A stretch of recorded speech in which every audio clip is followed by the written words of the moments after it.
Race fans, welcome to episode number 7 of The Look Ahead here for the Empire Super Sprints presented by Marathon Petroleum. Marathon is proud to fuel drivers and their co-pilots because we're driven together. Remember, get your Marathon Petroleum products. They are available at your local pit stop convenience store. A great weekend last weekend for the Empire Super Sprints. 2 full point shows, and we'll count Sunday as a pseudo ESS race based on how many drivers entered that one. But on Friday night, we were at the Outlaw Speedway. On Saturday, we were at the Woodhull Raceway. Then on Sunday, multiple drivers with the Empire Super Sprints competed with the World of Outlaw. So let's get going. Let's look back and see what happened. On Friday night, Matt Tanner, first time to victory lane in 2024. He's been on that cusp of almost getting it done. He's been right there all season long, finally broke through and picked up the victory. Sean Donath, I'm only going to say this, Sean, great run, buddy. I'm not going to say anything else about you, all right, because every time he has bad luck, I get a thank you text. So, Sean, great run, buddy. Finished in second. Billy Van Indringen charges from 8th to 3rd. Jordan Thomas and Jonathan Preston rounded out the top 5 there on Friday night at Outlaw Speedway. On Saturday night, we made our way down to the New York's toughest bull ring, the Woodhull Raceway, and it does not disappoint, although the juice was loose. Jared Zimbardi coming out and started on the front row, got the job done at a place he has had a lot of success at in the past. Billy Van Indringen, great run here for this team as he gets more comfortable in that 10V car. He drove from 11th starting spot up to spot number 2. Jason Barty finished where he started. He finished in the number 3 spot. Sean Donath, another good run for him, finishing 4th. And Matt Tanner came from 10th to complete the top 5. Now, before I get into Sunday, I want to send a shout out here to Matt Tanner's better half, Emily Van Indringen. Emily, I'm sorry I missed you. A couple weeks ago, Emily had a career best run. She got her first top 10 finish in Empire Super Sprint competition. So Emily, congratulations on that. And I'm sorry I missed it. My bad. I owe you one. I owe you a couple Miller Lights or whatever you want at the end of the races one night. On Sunday now, the Empire Super Sprints were not in action, but you might have said they could have been because a handful of cars, I would say, maybe a third of the field for the World of Outlaws at the Weedsport Speedway were made up of Empire Super Sprint regulars. And we're going to claim Stuart Friesen as one of our own because he won a Speed Week show. So you know what, Stu? You count, buddy. Whether you like it or not, Stuart Friesen, the best finishing 360 driver, quote unquote, he got a 4th place finish from 9th, impressed in that A main. Jordan Poirier, 7th place effort in his first ever appearance with the World of Outlaws. He had a handful of 410 starts coming into this event, but this is his first start with the World of Outlaws, and he does get a 7th place finish.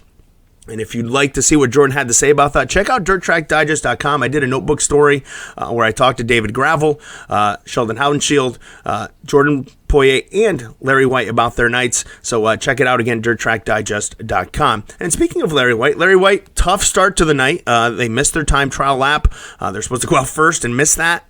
Had to go all the way at the tail. Did not have the best of time trials. And then from there, they fought their way back, started 19th in the A main, and Larry White comes home with the top 10. At one point, he was looking for a 7th or an 8th.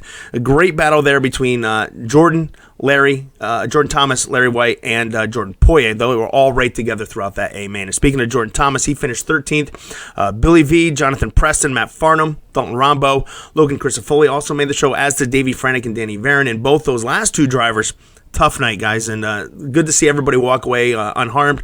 Davey Franick got over on his lid in the early go of the A main, flipped in turn 3, but again, damage to the race car. Luckily, that can be fixed, and he did walk away. Danny Varon, tough night, got over in his time trial in turns 1 and 2. Just clipped that wall in Weedsport. You know how tricky it is. Got him, sucked him in. He ended up going over, made repairs, came back out, made the A main. Unfortunately, big no-no with the Outlaws, went to the pit area instead of the work area, and that was the end of his night. So that's a quick look back to what happened this weekend. Now let's take a look at the point standings here for the Empire Super Sprints as things get shaken up. And of course, World of Outlaws did not count for points, but again, our guys were there. So now the point gap is starting to slim down a little bit. Your point leader is Jordan Poirier, still searching for win number 1, but he does have 6 top 10 finishes here in 11 events. He's got 1,117 points. Jason Barney closed the gap. He's got 1,109, so an 8-point difference right now between your top 2 drivers. Davey Franick still there for 3rd. Matt Tanner has moved himself up to the number 4 spot with 1,039. He did again clip off that win. Rounding out the 5 through 10, you got Billy Van Indringen, Jordan Thomas, Danny Varon, Sean Donath, Jonathan Preston, Kelly Hebing. The way the points will go as we get ready to go for 2 nights this weekend. Now, before we look ahead to what's coming up here for the Empire Super Sprints, let's look back to July 4th, 2018 at the Can-Am Speedway. Wherever you're headed, Marathon is there because we're driven together. And race fans, they come to you with pride as they salute you by going 4 wide. These are the stars and cars of the 2018 Lucas Oil Empire Super Sprint Tour. We got it, and we are officially underway with our A-Main event. Field charges into turns number 1 and 2 here on the opening circuit. It's going to be the number 53 of Sean Donath jumping out to the number 1 spot. As they work down the backstretch, everything shakes out like this. It's going to be Donath with the advantage. Kaiser into the 2 spot. Mike Mahaney quickly. He's up to 3rd after starting in spot number 6. Now Jonathan Preston battles with Paulie Colagiovanni. Off of corner number 4, 3 wide. They come down the front straightaway as Mark Smith and Danny Barron split the 87 of Jason Barney. And it's Donath, Kaiser, your top 2. They're trying to run away and hide it. And now we've got caution on the speedway. Problems car in the wall in turn number 3 and 4. So it's Paul Kinney, the reason for the yellow. They're side by side. They come to the green. We are underway. Into turn number 1, we race again. It's going to be Sean Donath jumping out in front. Donath off of corner number 2 down the backstretch. 3 wide for the number 2 spot as they work down the back straightaway. Mike Kaiser, Danny Barron, and the number 33 of Mike Mahaney all right together as they work into corners number 3 and 4. And Sean Donath missing a good one back behind him. Into corner number 3. Can Danny Barron take over the top spot? Donath slides up in front, takes the air off the nose, and now Danny Barron looks back to the inside. Danny Barron can't quite get it done. Into turn number 1 now. Barron dives low. Sean Donath up on the top side off of corner number 2. New race leader. So Danny Barron takes over the top spot. Sean Donath comes back at him as they work into turn number 3. Donath high. Or Donath low. Danny Barron high as they swing it off of turn number 4. Traffic right in front of them. And it's official. Lap number 11 will be the lead to Danny Barron. And we've got red on the speedway. Red lights coming on. Car upside down in turn number 3. So Dylan Zornick okay over there in corner number 3. The driver that over brake. Curculano towing. Car number 00 back on the hammer, and here we go. Into turns 1 and 2. Danny Barron with the advantage. Sean Donath side by side with the 55 of Mark Smith down the backstretch, and Donath's going to solidly jump up into the 2 spot. Smith, though, will look down low through turns 3 and 4 as we've got a race for the number 2 spot as Mark Smith now shoots to the inside of Sean Donath. Mark Smith around Donath, and he makes the move, and now Mark Smith takes over position number 2. So 18 laps complete. Mark Smith, can he track down the 00 of Danny Barron? Into corner number 3 up on the high side. Whoa, Danny Barron, slight bobble there.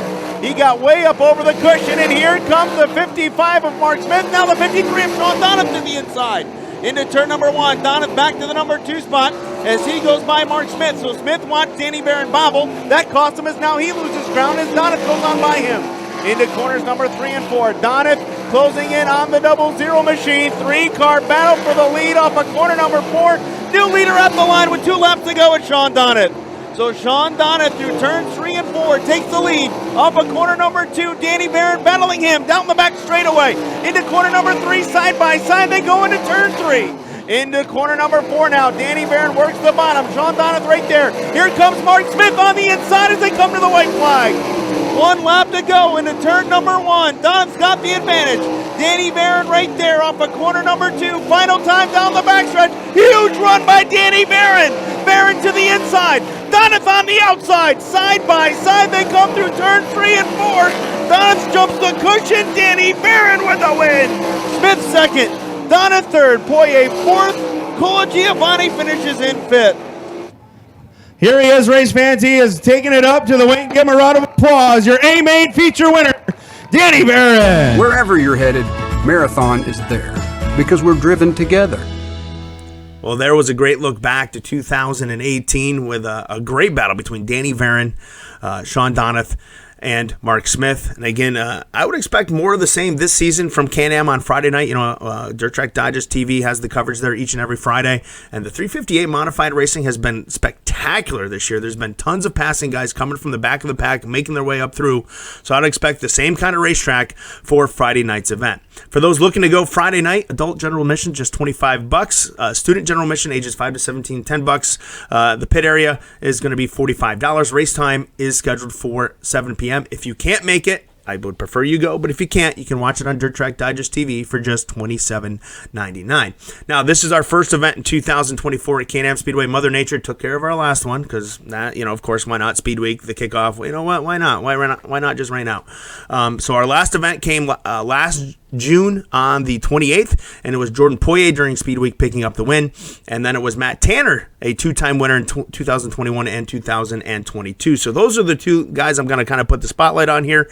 Jordan Poirier still searching for that first win. As I said, I talked to him at Weedsport, said he's just missing a little something with the 360, and he's not sure what it is. I mean, he's been consistent, obviously leading the points, but a little work to do for the 28 team. Matt Tanner, riding high right now. Matt Tanner has had some great runs here as of late. Things are starting to click for that 90 team.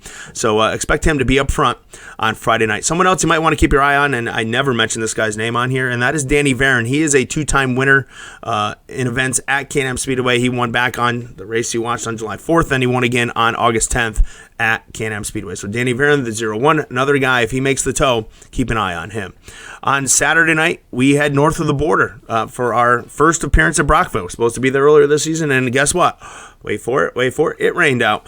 So last event held at Brockville, Ontario Speedway is way back on 2019. Steve Poirier was the winner. The only driver in weekly or regular competition right now with the Empire Super Sprints to claim a win there is Jason Barney. Other winners include Chuck Hebing, Steve Poirier, and Mike Mahaney. That's right, Mike Mahaney. For those of you who don't remember, he spent a lot of time in a 360 sprint car back in 2018, and he does have a win at Brockville, Ontario Speedway. For those looking to go, Brockville, it's $30 Canadian. That's Canadian, $30 again in the stands, $50 in the pits, again Canadian. And remember, if you are going in the pits, to fill out your digital waiver that they require to go in the pit area there. Race time is scheduled for 7 p.m. So that's a quick look ahead to what we have coming up here for the Empire Super Sprints. Last week one was great. We look forward to a great weekend as we head up north, and hopefully Mother Nature cooperates, and we get two events in again on Friday night at Can-Am Speedway and again at Brockville, Ontario Speedway. If you're looking for more information about the Empire Super Sprints, visit www.empiresupersprints.com. Find us on X at ES Sprints, at ES Sprints, aka Twitter. And of course, if you're watching this on Facebook, you already found it there, or you're watching this on YouTube, you found it there, so you know where those channels are. And again, stay up to date on Instagram as well. So we thank you for watching, and hopefully we'll see you this weekend at the races. Again, as this is another edition of the Look Ahead presented by Marathon Petroleum. And remember, Marathon knows the fans are the true co-pilot of any team. That's why Marathon is here to keep you and your team fueled, because we're driven together. So with that, we hope to see you this weekend at Can-Am or Brockville, Ontario Speedway.